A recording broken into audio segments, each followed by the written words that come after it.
Today we're looking at the PCB trace width current interactive calculator, which determines the minimum trace width needed to safely carry a specific current on your printed circuit board.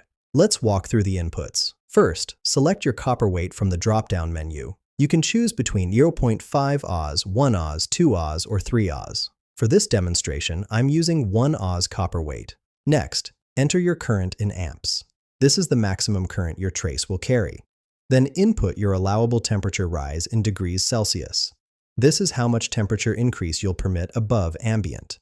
Finally, enter your trace length in millimeters. For our example, I'll input 10 amps for current, 10 degrees Celsius for allowable temperature rise, and 10 millimeters for trace length. After clicking Calculate Trace Width, we get 3 critical results.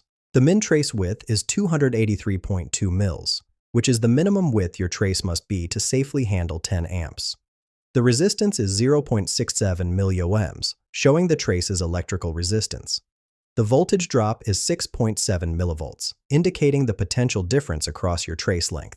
These values ensure your PCB design meets electrical and thermal requirements. Find the link in the description below.